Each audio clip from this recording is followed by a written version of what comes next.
La réunionite, c'est non. Je sais pas pour vous, mais moi j'ai plein d'amis qui travaillent dans des grosses boîtes, ils passent leur vie en réunion de 9h30 à 18h et leur journée elle commence après.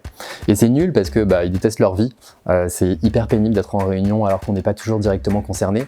C'est un peu irrespectueux aussi parce qu'on essaye de faire autre chose en même temps et puis la productivité forcément elle en souffre, on a moins le temps de faire avancer les sujets de fond. Ce qu'on a oublié c'est qu'en fait la réunionite c'est pas une fatalité, on peut lutter contre. Par exemple on peut faire une charte de la communication au sein de l'entreprise pour dire quand est-ce qu'on est censé organiser une réunion, quand est-ce qu'on est censé envoyer un email, quand est-ce qu'on est censé utiliser un outil collaboratif, diffuser une vidéo, etc. Chez Selectra, nous ce qu'on a dit c'était que les réunions c'était réservé à 3 types de cas.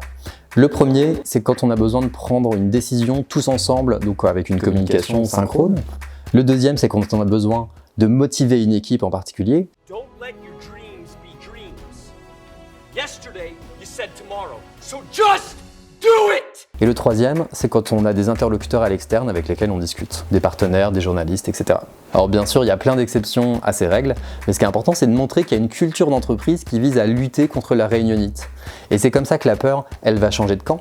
Elle sera plus dans le camp de ceux qui reçoivent les réunions et qui se disent « Ah là là, si j'y vais pas, ça va pas être bien vu ». Elle va être dans le camp de ceux qui envoient les invitations et qui vont se demander « Est-ce que c'est vraiment pertinent aujourd'hui d'organiser cette réunion ?»